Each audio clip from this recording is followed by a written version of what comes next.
The Extraordinary Adventures of Arsène Lupin, Gentleman Burglar, by Maurice Leblanc. Read by Beau McKenna. Sherlock Holmes arrives too late. It is really remarkable, Velmont, what a close resemblance you bear to Arsène Lupin. How do you know? Oh, like everyone else from photographs, no two of which are alike, but each of them leaves the impression of a face, something like yours. Horace Velmont displayed some vexation. Quite so, my dear Devan, and believe me, you are not the first one who has noticed it. It is so striking, persisted Devan, that if you had not been recommended to me by my cousin d'Estaing, and if you were not the celebrated artist whose beautiful marine views I so admire, I have no doubt I should have warned the police of your presence in Dieppe. This sally was greeted with an outburst of laughter.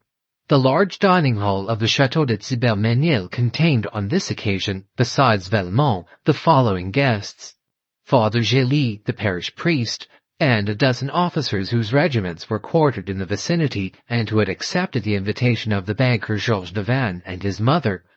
One of the officers then remarked, "I understand that an exact description of Arsène Lupin has been furnished to all the police along this coast since his daring exploit on the Paris-Havre Express." "I suppose so," said Devan. "That was 3 months ago, and a week later I made the acquaintance of our friend Velmont at the casino, and since then he has honored me with several visits, an agreeable preamble to a more serious visit that he will pay me one of these days, or rather one of these nights." This speech evoked another round of laughter, and the guests then passed into the ancient Hall of the Guards, a vast room with a high ceiling which occupied the entire lower part of the Tour Guillaume, William's Tower, and wherein Georges Devan had collected the incomparable treasures which the lords of Thibermesnil had accumulated through many centuries. It contained ancient chests, credences, andirons, and chandeliers. The stone walls were overhung with magnificent tapestries. The deep embrasures of the 4 windows were furnished with benches, and the Gothic windows were composed of small panes of coloured glass set in a leaden frame. Between the door and the window to the left stood an immense bookcase of Renaissance style, on the pediment of which, in letters of gold, was the word Thibermesnil, and below it the proud family device, Fais ce que veux, do what thou wishest. When the guests had lighted their cigars, Devan resumed the conversation. "And remember, Velmont, you have no time to lose. In fact, tonight is the last chance you will have." "How so?" asked the painter, who appeared to regard the affair as a joke. Devan was about to reply when his mother mentioned to him to keep silent, but the excitement of the occasion and a desire to interest his guests urged him to speak. "Bah!" he murmured. "I can tell it now. It won't do any harm." The guests drew closer, and he commenced to speak with the satisfied air of a man who has an important announcement to make. "Tomorrow afternoon at 4 o'clock, Sherlock Holmes, the famous English detective, for whom such a thing as mystery does not exist, Sherlock Holmes, the most remarkable solver of enigmas the world has ever known, that marvelous man who would seem to be the creation of a romantic novelist, Sherlock Holmes will be my guest." Immediately Devan was the target of numerous eager questions. "Is Sherlock Holmes really coming? Is it so serious as that? Is Arsène Lupin really in this neighborhood?" "Arsène Lupin and his band are not far away. Besides the robbery of the Baron Cahorn, he is credited with the thefts at Montigny, Guichet, and Craville." "Has he sent you a warning, as he did to Baron Cahorn?" "No," replied Devan. "He can't work the same trick twice." "What then?" "I will show you." He rose, and pointing to a small empty space between the 2 enormous folios on one of the shelves of the bookcase, he said, "There used to be a book there, a book of the 16th century entitled Chronique de Thibermesnil, which contained the history of the castle since its construction by Duke Rollo on the site of a former feudal fortress. There were 3 engraved plates in the book, one of which was a general view of the whole estate, another the plan of the buildings, and the third, I call your attention to it particularly. The third was the sketch of a subterranean passage, an entrance to which is outside the first line of ramparts, while the other end of the passage is here, in this very room. Well, that book disappeared a month ago." "The juice," said Velmont. "That looks bad, but it doesn't seem to be a sufficient reason for sending for Sherlock Holmes." Certainly that was not sufficient in itself, but another incident happened that gives the disappearance of the book a special significance. There was another copy of this book in the National Library at Paris, and the two books differed in certain details relating to the subterranean passage.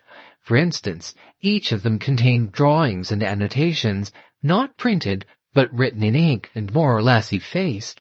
I knew those facts, and I knew that the exact location of the passage could be determined only by a comparison of the two books. Now, the day after my book disappeared, the book was called for in the National Library by a reader who carried it away, and no one knows how the theft was effected. The guests uttered many exclamations of surprise. "Certainly the affair looks serious," said one. "Well, the police investigated the matter and, as usual, discovered no clue whatever. They never do when Arsène Lupin is concerned in it." "Exactly. And so I decided to ask the assistance of Sherlock Holmes, who replied that he was ready and anxious to enter the lists with Arsène Lupin." "What glory for Arsène Lupin," said Velmont. "But if our national thief, as they call him, has no evil designs on your castle, Sherlock Holmes will have his trip in vain." "There are other things that will interest him, such as the discovery of the subterranean passage." "But you told us that one end of the passage was outside the ramparts, and the other was in this very room." "Yes, but in what part of the room? The line which represents the passage on the charts ends here, with a small circle marked with the letters TG, which no doubt stand for Tour Guillaume. But the tower is round, and who can tell the exact spot at which the passage touches the tower?" Devanne lighted a second cigar and poured himself a glass of Benedictine. His guests pressed him with questions, and was pleased to observe the interest that his remarks had created. Then he continued, "The secret is lost. No one knows it. The legend is to the effect that the former lords of the castle transmitted the secret from father to son on their deathbeds, until Geoffroy, the last of the race, was beheaded during the Revolution in his 19th year. That is over a century ago. Surely someone has looked for it since that time." "Yes, but they failed to find it. After I purchased the castle, I made a diligent search for it, but without success. You must remember that this tower is surrounded by water and connected with the castle only by a bridge. Consequently, the passage must be underneath the old moat. The plan that was in the book in the National Library showed a series of stairs with a total of 48 steps, which indicates a depth of more than 10 meters. You see, the mystery lies within the walls of this room, and yet I dislike to tear them down." "Is there nothing to show where it is?" "Nothing." "Monsieur Devanne, we should turn our attention to the two quotations," suggested Father Gély. "Oh!" exclaimed Monsieur Devanne, laughing. "Our worthy father is fond of reading memoirs and delving into the musty archives of the castle. Everything relating to Sibel-Menil interests him greatly, but the quotations that he mentions only serve to complicate the mystery. He has read somewhere that 2 kings of France have known the key to the puzzle." "2 kings of France? Who were they?" "Henry IV and Louis XVI. And the legend runs like this. On the eve of the Battle of Arques, Henry IV spent the night in this castle. At 11 o'clock in the evening, Louise de Tancarville, the prettiest woman in Normandy, was brought into the castle through the subterranean passage by Duke Edgar, who at the same time informed the king of a secret passage. Afterward, the king confided the secret to his minister Sully, who in turn relates the story in his book Royale Économie d'État, without making any comment upon it, but linking with it this incomprehensible sentence: "Turn one eye on the bee that shakes, the other eye will lead to God." After a brief silence, Velmont laughed and said, "Aha! Certainly it doesn't throw a dazzling light upon the subject. No, but Father Gély claims that Sully concealed the key to the mystery in this strange sentence in order to keep the secret from the secretaries to whom he dictated his memoirs. That is an ingenious theory, said Velmont. Yes, and it may be nothing more. I cannot see that it throws any light on the mysterious riddle. And was it also to receive the visit of a lady that Louis XVI caused the passage to be opened? I don't know, said M. Devanne. All I can say is that the king stopped here one night in 1784, and that the famous iron casket found in the Louvre contained a paper bearing these words in the king's own writing, Cibelmenil 3-4-11. Horace Velmont laughed heartily and exclaimed, At last! And now that we have the magic key, where is the man who can fit it to the invisible lock? Laugh as much as you please, monsieur, said Father Gély, but I am confident the solution is contained in those 2 sentences, and some day we will find a man able to interpret them. Sherlock Holmes is the man, said Monsieur Devanne, unless Arsène Lupin gets ahead of him. What is your opinion, Velmont?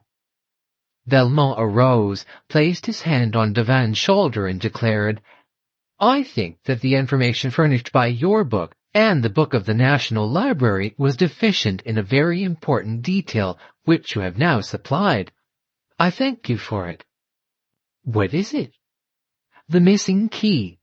Now that I had it, I can go to work at once, said Velmont.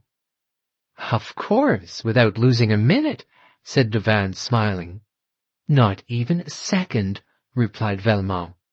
Tonight, before the arrival of Sherlock Holmes, I must plunder your castle. You have no time to lose. Oh, by the way, I can drive you over this evening. To Dieppe. Yes, I am going to meet Monsieur and Madame d'Entreuil and a young lady of their acquaintance who are to arrive by the midnight train. Then, addressing the officers, Devanne added, Gentlemen, I shall expect to see all of you at breakfast tomorrow. The invitation was accepted. The company dispersed, and a few moments later, Devanne and Velmont were speeding toward Dieppe in an automobile. Devanne dropped the artist in front of the casino and proceeded to the railway station. At 12 o'clock, his friends alighted from the train. A half-hour later, the automobile was at the entrance to the castle. At 1 o'clock, after a light supper, they retired. The lights were extinguished, and the castle was enveloped in the darkness and silence of the night. The moon appeared through a rift in the clouds and filled the drawing-room with its bright white light. But only for a moment. Then the moon again retired behind its ethereal draperies, and darkness and silence reigned supreme. No sound could be heard save the monotonous ticking of the clock. It struck 2, and then continued its endless repetitions of the seconds. Then 3 o'clock. Suddenly something clicked, like the opening and closing of a signal disc that warns the passing train. A thin stream of light flashed to every corner of the room, like an arrow that leaves behind it a trail of light. It shot forth from the central fluting of a column that supported the pediment of the bookcase. It rested for a moment on the panel opposite like a glittering circle of burnished silver, then flashed in all directions like a guilty eye that scrutinizes every shadow. It disappeared for a short time, but burst forth again as a whole section of the bookcase revolved on a picot and disclosed a large opening like a vault. A man entered carrying an electric lantern. He was followed by a second man who carried a coil of rope and various tools. The leader inspected the room, listened a moment, and said, "Call the others." Then 8 men, stout fellows with resolute faces, entered the room, and immediately commenced to remove the furnishings. Arsène Lupin passed quickly from one piece of furniture to another, examined each, and according to its size or artistic value, he directed his men to take it or leave it. If ordered to be taken, it was carried to the gaping mouth of the tunnel and ruthlessly thrust into the bowels of the earth. Such was the fate of 6 armchairs, 6 small Louis XV chairs, a quantity of Aubusson tapestries, some candelabra, paintings by Fragonard and Nattier, a bust by Udon, and some statuettes. Sometimes Lupin would linger before a beautiful chest or a superb picture and sigh, "That is too heavy, too large. What a pity." In 40 minutes the room was dismantled, and it had been accomplished in such an orderly manner and with as little noise as if the various articles had been packed and wadded for the occasion. Lupin said to the last man who departed by way of the tunnel, "You need not come back. You understand that as soon as the auto-van is loaded, you are to proceed to the garage at Roquefort." "Which you, patron?" "Leave me the motorcycle." When the man had disappeared, Arsène Lupin pushed the section of the bookcase back into its place, carefully effaced the traces of the men's footsteps, raised a portière, and entered a gallery, which was the only means of communication between the tower and the castle. In the center of this gallery there was a glass cabinet which had attracted Lupin's attention. It contained a valuable collection of watches, snuff-boxes, rings, chatelaines, and miniatures of rare and beautiful workmanship. He forced the lock with a small jimmy, and experienced a great pleasure in handling those gold and silver ornaments, those exquisite and delicate works of art. He carried a large linen bag, specially prepared for the removal of such knick-knacks. He filled it. Then he filled the pockets of his coat, waistcoat, and trousers, and he was just placing over his left arm a number of pearl reticules when he heard a slight sound. He listened. No, he was not deceived. The noise continued. Then he remembered that at one end of the gallery there was a stairway leading to an unoccupied apartment, but which was probably occupied that night by the young lady whom Monsieur Devanne had brought from Dieppe with his other visitors. Immediately he extinguished his lantern, and had scarcely gained the friendly shelter of a window embrasure when the door at the top of the stairway was opened, and a feeble light illuminated the gallery. He could feel, for concealed by a curtain he could not see, that a woman was cautiously descending the upper steps of the stairs. He hoped she would come no closer. Yet she continued to descend, and even advanced some distance into the room. Then she uttered a faint cry. No doubt she had discovered the broken and dismantled cabinet. She advanced again. Now he could smell the perfume and hear the throbbing of her heart as she drew closer to the window where he was concealed. She passed so close that her skirt brushed against the window curtain, and Lupin felt that she suspected the presence of another behind her, in the shadow within reach of her hand. He thought, "She is afraid. She will go away." But she did not go. The candle that she carried in her trembling hand grew brighter. She turned, hesitated a moment, appeared to listen, then suddenly drew aside the curtain. They stood face to face. Arsène was astounded. He murmured involuntarily, You, mademoiselle." It was Miss Nellie. Miss Nellie! His fellow passenger on the transatlantic steamer, who had been the subject of his dreams on that memorable voyage, who had been a witness to his arrest, and who, rather than betray him, had dropped into the water the kodak in which he had concealed the banknotes and diamonds. Miss Nellie, that charming creature, the memory of whose face had sometimes cheered, sometimes saddened the long hours of imprisonment. It was such an unexpected encounter that brought them face to face in that castle at that hour of the night, that they could not move nor utter a word. They were amazed, hypnotized, each at the sudden apparition of the other. Trembling with emotion, Miss Nellie staggered to a seat. He remained standing in front of her. Gradually he realized the situation, and conceived the impression he must have produced at that moment, with his arms laden with knick-knacks, and his pockets and a linen sack overflowing with plunder. He was overcome with confusion, and he actually blushed to find himself in the position of a thief caught in the act. To her, henceforth, he was a thief, a man who puts his hand in another's pocket, who steals into houses and robs people while they sleep. A watch fell upon the floor, then another. These were followed by other articles which slipped from his grasp one by one. Then, actuated by a sudden decision, he dropped the other articles into an armchair, emptied his pockets, and unpacked his sack. He felt very uncomfortable in Nellie's presence, and stepped toward her with the intention of speaking to her, but she shuddered, rose quickly, and fled toward the salon. The portière closed behind her. He followed her. She was standing trembling and amazed at the sight of the devastated room.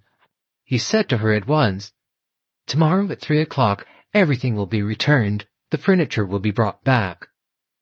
She made no reply, so he repeated, "I promise it. Tomorrow at 3 o'clock. Nothing in the world could induce me to break that promise. Tomorrow at 3 o'clock." Then followed a long silence that he dared not break, whilst the agitation of the young girl caused him a feeling of genuine regret. Quietly, without a word, he turned away, thinking, "I hope she will go away. I can't endure her presence."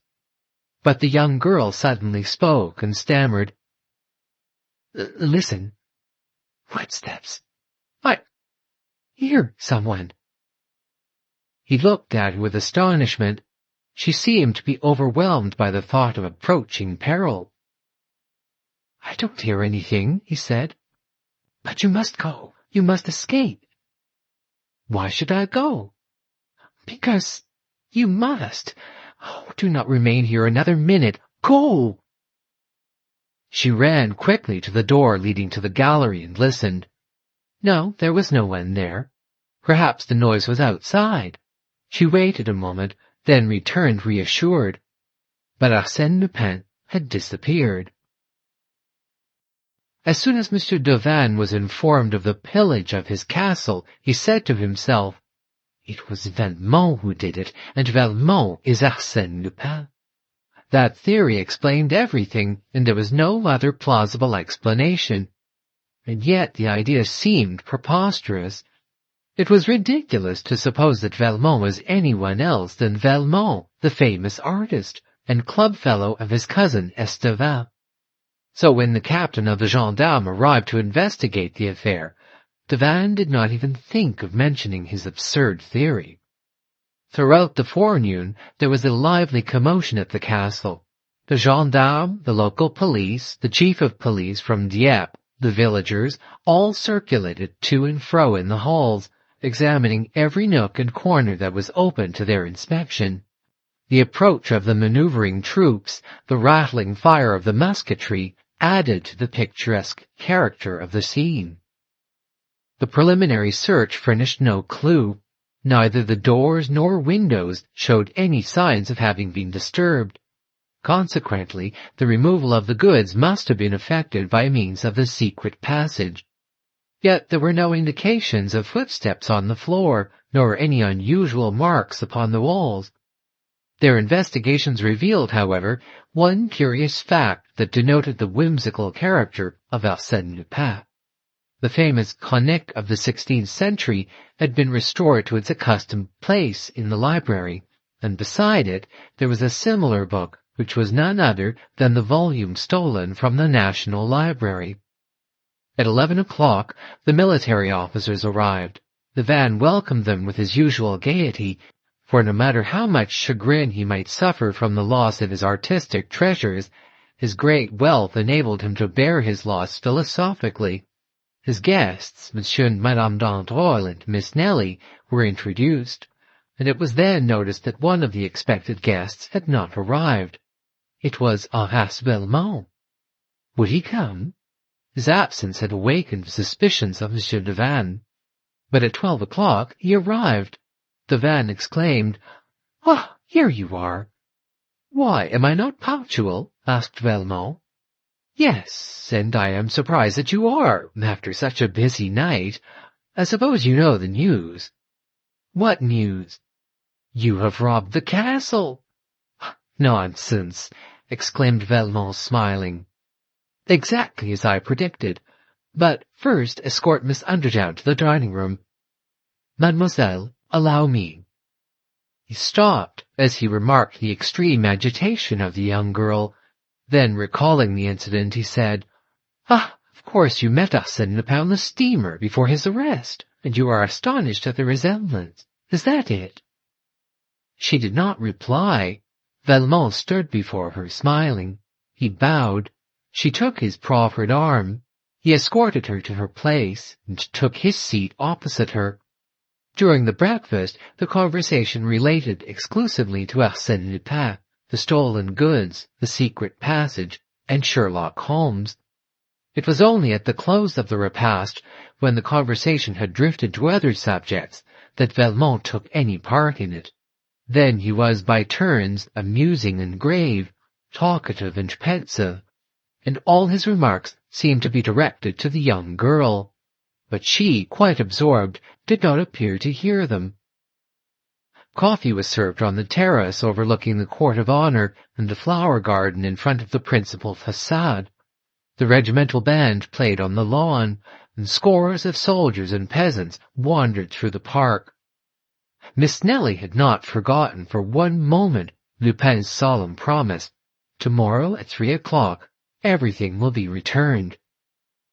At 3 o'clock, and the hands of the great clock in the right wing of the castle now marked 20 minutes to 3. In spite of herself, her eyes wandered to the clock every minute. She also watched Velmont, who was calmly swinging to and fro in a comfortable rocking chair. 10 minutes to 3. 5 minutes to 3. Nelly was impatient and anxious. Was it possible that Arsène Lupin would carry out his promise at the appointed hour, when the castle, the courtyard, and the park were filled with people, and at the very moment when the officers of the law were pursuing their investigations? Yet, Arsène Lupin had given her his solemn promise. It will be exactly as he said, thought she, so deeply was she impressed with the authority, energy, and assurance of that remarkable man. To her it no longer assumed the form of a miracle, but, on the contrary, a natural incident that must occur in the ordinary course of events. She blushed and turned her head. 3 o'clock. The great clock struck slowly. 1, 2, 3. Horace Velmont took out his watch, glanced at the clock, then returned the watch to his pocket. A few seconds passed in silence, and then the crowd in the courtyard parted to give passage to 2 wagons that had just entered the park gate, each drawn by 2 horses. They were army wagons, such as are used for the transportation of provisions, tents, and other necessary military stores. They stopped in front of the main entrance, and a commissary sergeant leapt from one of the wagons and inquired for Monsieur de Vannes. A moment later, that gentleman emerged from the house, descended the steps, and under the canvas covers of the wagons beheld his furniture, pictures, and ornaments carefully packaged and arranged. When questioned, the sergeant produced an order that he had received from the officer of the day. By that order, the 2nd Company of the 4th Battalion were commanded to proceed to the crossroads of Halleux in the forest of Arques, gather up the furniture and other articles deposited there, and deliver same to Monsieur Georges de Vannes, owner of the Thibermesnil Castle, at 3 o'clock. Signed, Colonel Beauvel. At the crossroads, explained the sergeant, we found everything ready, lying on the grass, guarded by some passers-by. It seemed very strange, but the order was imperative. One of the officers examined the signature. He declared it a forgery, but a clever imitation. The wagons were unloaded, and the goods restored to their proper places in the castle. During this commotion, Nelly had remained alone at the extreme end of the terrace, absorbed by confused and distracted thoughts. Suddenly she observed Velmont approaching her. She would have avoided him, but the balustrade that surrounded the terrace cut off her retreat. She was cornered. She could not move. A gleam of sunshine passing through the scant foliage of a bamboo lighted up her beautiful golden hair. Someone spoke to her in a low voice. "Have I not kept my promise?" Arsène Lupin stood close to her. No one else was near. He repeated in a calm, soft voice, "Have I not kept my promise?" He expected a word of thanks, or at least some slight movement that would betray her interest in the fulfillment of his promise, but she remained silent. Her scornful attitude annoyed Arsène Lupin, and he realized the vast distance that separated him from Miss Nellie. Now that she had learned the truth, he would gladly have justified himself in her eyes, or at least pleaded extenuating circumstances, but he perceived the absurdity and futility of such an attempt. Finally, dominated by a surging flood of memories, he murmured, "Oh, how long ago that was! You remember the long hours on the deck of the Provence. Then you carried a rose in your hand, a white rose like the one you carry today. I asked you for it. You pretended you did not hear me. After you had gone away, I found the rose, forgotten no doubt, and I kept it." She made no reply. She seemed to be far away. He continued, "Memory of those happy hours, forget what you have learned since. Separate the past from the present. Do not regard me as the man you saw last night, but look at me, if only for a moment, as you did in those far-off days when I was Bernard d'Andrézy for a short time. Will you, please?" She raised her eyes and looked at him as he had requested. Then, without saying a word, she pointed to a ring he was wearing on his forefinger. Only the ring was visible, but the setting, which was turned toward the palm of his hand, consisted of a magnificent ruby. Arsène Lupin blushed. The ring belonged to Georges de Vannes. He smiled bitterly and said, "You are right. Nothing can be changed. Arsène Lupin is now and always will be Arsène Lupin. To you, he cannot be even so much as a memory. Pardon me, I should have known that any attention I may now offer you is simply an insult. Forgive me." He stepped aside, hat in hand. Nellie passed before him. He was inclined to detain her and beseech her forgiveness, but his courage failed, and he contented himself by following her with his eyes, as he had done when she descended the gangway to the pier at New York. She mounted the steps leading to the door, and disappeared within the house. He saw her no more. A cloud obscured the sun. Arsène Lupin stood watching the imprints of her tiny feet in the sand. Suddenly he gave a start. Upon the box which contained the bamboo, beside which Nellie had been standing, he saw the rose, the white rose which he had desired but dared not ask for. Forgotten, no doubt, it also. But how? Designedly or through distraction? He seized it eagerly. Some of its petals fell to the ground. He picked them up one by one, like precious relics. "Come," he said to himself, "I have nothing more to do here. I must think of my safety before Sherlock Holmes arrives." The park was deserted, but some gendarmes were stationed at the park gate. He entered a grove of pine trees, leapt over the wall, and as a shortcut to the railroad station, followed a path across the fields. After walking about 10 minutes, he arrived at a spot where the road grew narrower and ran between two steep banks. In this ravine, he met a man traveling in the opposite direction. It was a man about 50 years of age, tall, smooth-shaven, and wearing clothes of a foreign cut. He carried a heavy cane, and a small satchel was strapped across his shoulder. When they met, the stranger spoke with a slight English accent.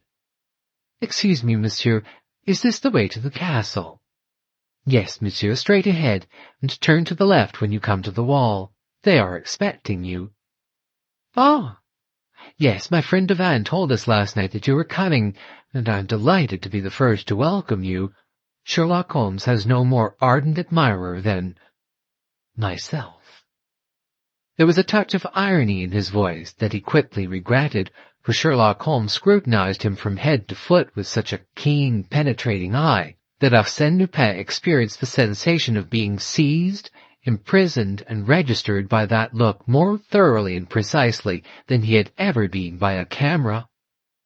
My negative is being taken now, he thought, and it will be useless to use a disguise with that man. He would look right through it. But I wonder, has he recognized me? They bowed to each other as if about to part, but at that moment they heard a sound of horses' feet, accompanied by a clinking of steel. It was the gendarme.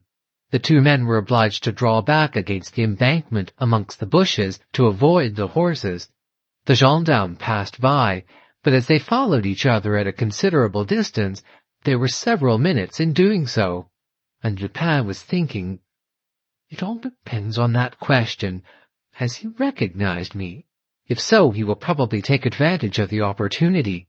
It is a trying situation." When the last horseman had passed, Sherlock Holmes stepped forth and brushed the dust from his clothes. Then, for a moment, he and Arsène Lupin gazed at each other, and if a person could have seen them at that moment, it would have been an interesting sight, and memorable as the first meeting of two remarkable men, so strange, so powerfully equipped, both of superior quality, and destined by fate, through their peculiar attributes, to hurl themselves one at the other, like two equal forces that nature opposes, one against the other, in the realms of space. Then the Englishman said, "Thank you, monsieur." They parted. Lupin went toward the railway station, and Sherlock Holmes continued on his way to the castle. The local officers had given up the investigation after several hours of fruitless efforts, and the people at the castle were awaiting the arrival of the English detective with a lively curiosity. At first sight, they were a little disappointed on account of his commonplace appearance, which differed so greatly from the pictures they had formed of him in their own minds. He did not in any way resemble the romantic hero, a mysterious and diabolical personage that the name of Sherlock Holmes had evoked in their imaginations. However, Monsieur Devanne exclaimed with much gusto, "Oh, monsieur, you are here! I am delighted to see you. It is a long-deferred pleasure. Really, I scarcely regret what has happened, since it affords me the opportunity to meet you. But how did you come?" "By the train." "But I sent my automobile to meet you at the station." "An official reception, eh? With music and fireworks?" "Oh, no, not for me. That is not the way I do business," grumbled the Englishman. This speech disconcerted Devanne, who replied with a forced smile, "Fortunately, the business has been greatly simplified since I wrote to you." "In what way?" "The robbery took place last night." "If you had not announced my intended visit, it is probable the robbery would not have been committed last night." "When, then?" "Tomorrow or some other day." "And in that case?" "Lupin would have been trapped," said the detective. "And my furniture?" "Would not have been carried away." "But my goods are here. They were brought back at 3 o'clock." "By Lupin." "By 2 army wagons." Sherlock Holmes put on his cap and adjusted his satchel. Devanne exclaimed anxiously, "But, monsieur, what are you going to do?" "I am going home." "Why?" "Your goods have been returned. Arsène Lupin is far away. There is nothing for me to do." "Yes, there is. I need your assistance. What happened yesterday may happen again tomorrow, as we do not know how he entered, or how he escaped, or why a few hours later he returned the goods." "Oh, you don't know." The idea of a problem to be solved quickened the interest of Sherlock Holmes. "Very well, let us make a search, at once, and alone if possible." Devanne understood and conducted the Englishman to the salon. In a dry, crisp voice, in sentences that seemed to have been prepared in advance, Holmes asked a number of questions about the events of the preceding evening, and inquired also concerning the guests and the members of the household. Then he examined the 2 volumes of the Chronique, compared the plans of the subterranean passage, requested a repetition of the sentences discovered by Father Gély, and then asked, "Was yesterday the first time you have spoken those 2 sentences to anyone?" "Yes." "You had never communicated them to Horace Velmont?" "No." "Well, order the automobile. I must leave in an hour." "In an hour?" Yes, within that time, Arsène Lupin solved the problem that you placed before him. I placed before him. Yes, Arsène Lupin or Horace Velmont, same thing. I thought so. Oh, the scoundrel. Now let us see, said Holmes. Last night at 10 o'clock you furnished Lupin with the information that he lacked and that he had been seeking for many weeks. During the night he found time to solve the problem, collect his men, and rob the castle. I shall be quite as expeditious. He walked from end to end of the room in deep thought, then sat down, crossed his long legs, and closed his eyes. Devanne waited, quite embarrassed. Thought he, is the man asleep, or is he only meditating? However, he left the room to give some orders, and when he returned, he found the detective on his knees, scrutinizing the carpet at the foot of the stairs in the gallery. What is it? He inquired. Look, there, spots from a candle. You are right, and quite fresh. And you will also find them at the top of the stairs and around the cabinet that Arsène Lupin broke into, and from which he took the bibelots that he afterward placed in this armchair. What do you conclude from that? Nothing. These facts would doubtless explain the cause for the restitution, but that is a side issue that I cannot wait to investigate. The main question is the secret passage. First, tell me, is there a chapel some 200 or 300 meters from the castle? Yes, a ruined chapel containing the tomb of Duke Queneau. Tell your chauffeur to wait for us near that chapel. My chauffeur hasn't returned. If he had, they would have informed me. Do you think the secret passage runs to the chapel? What reason have... I would ask you, monsieur, interrupted the detective, to furnish me with a ladder and a lantern. What? Do you require a ladder and a lantern? Certainly, or I shouldn't have asked for them. Devanne, somewhat disconcerted by this crude logic, rang the bell. The two articles were given with the sternness and precision of military commands. Place the ladder against the bookcase, to the left of the word Cybermenil. Devanne placed the ladder as directed, and the Englishman continued, More to the left. To the right. There. Now climb up. All the letters are in relief, aren't they? Yes. First, turn the letter I one way or the other. Which one? There are two of them. The first one. Devanne took hold of the letter and exclaimed, Oh, yes, it turns toward the right. Who told you that? Sherlock Holmes did not reply to the question, but continued his directions. Now take the letter B, move it back and forth as you would a bolt. Devanne did so, and to his great surprise, it produced a clicking sound. Quite right, said Holmes. Now we will go to the other end of the word Cybermenil. Try the letter I, and see if it will open like a wicket. With a certain degree of solemnity, Devanne seized the letter.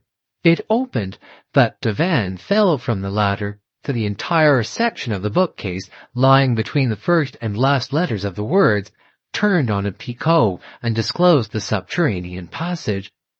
Sherlock Holmes said coolly, You are not hurt? No, no, said Devanne as he rose to his feet. Not hurt, only bewildered. I can't understand how. Those letters turn. The secret passage opens. Certainly. Doesn't that agree exactly with the formula given by Sully? Turn one eye on the bee that shakes, the other eye will lead to God. But Louis XVI? Asked Devanne. Louis XVI was a clever locksmith. I have read a book he wrote about combination locks. It was a good idea on the part of the owner of Cybermenil to show His Majesty a clever bit of mechanism. As an aid to his memory, the king wrote 3, 4, 11, that is to say, the 3rd, 4th, and 11th letters of the word.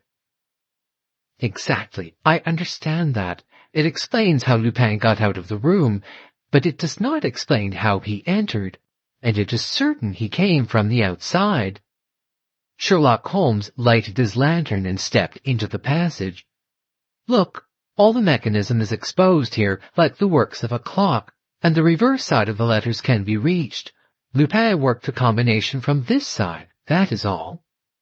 What proof is there of that? Proof? Why, look at that puddle of oil. Lupin foresaw that the wheels would require oiling. Did he know about the other entrance? As well as I know it, said Holmes. Follow me. Into that dark passage. Are you afraid?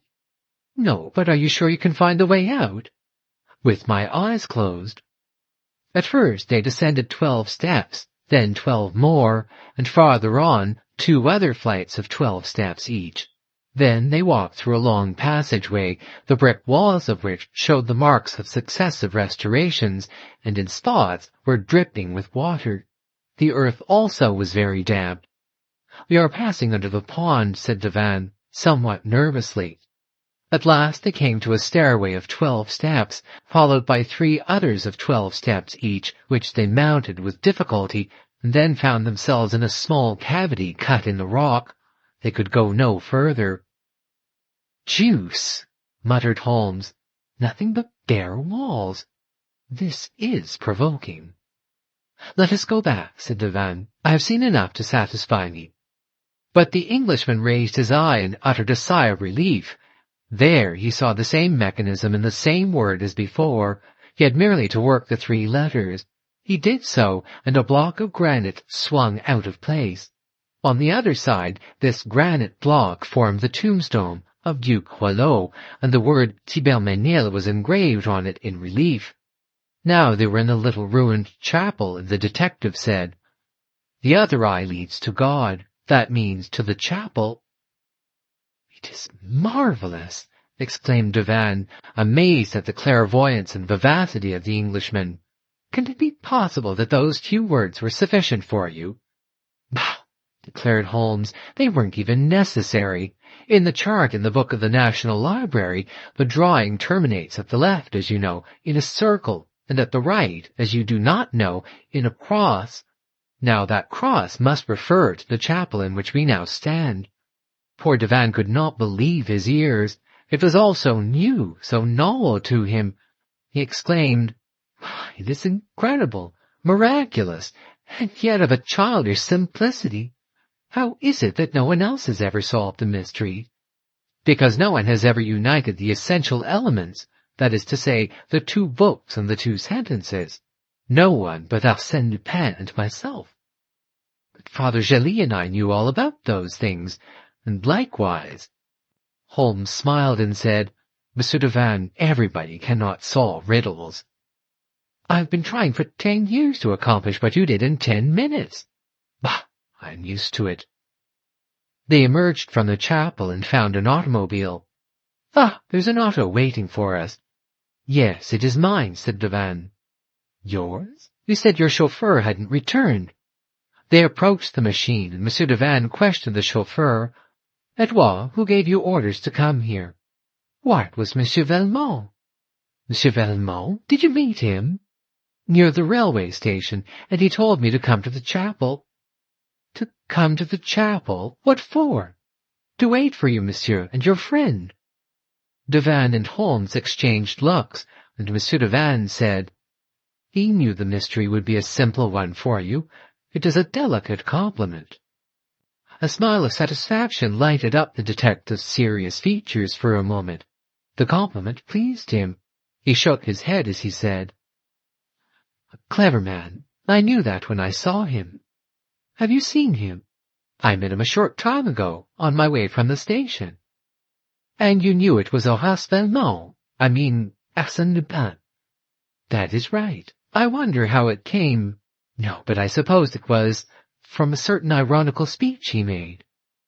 "And you allowed him to escape?" "Of course I did, and yet I had everything on my side, such as 5 gendarmes who passed us." "Sacre bleu!" cried Devanne. "You should have taken advantage of the opportunity." "Really, monsieur," said the Englishman heartily, "when I encounter an adversary like Arsène Lupin, I do not take advantage of chance opportunities. I create them." But time pressed, and since Lupin had been so kind as to send the automobile, they resolved to profit by it. They seated themselves in the comfortable limousine. Edouard took his place at the wheel, and away they went toward the railway station.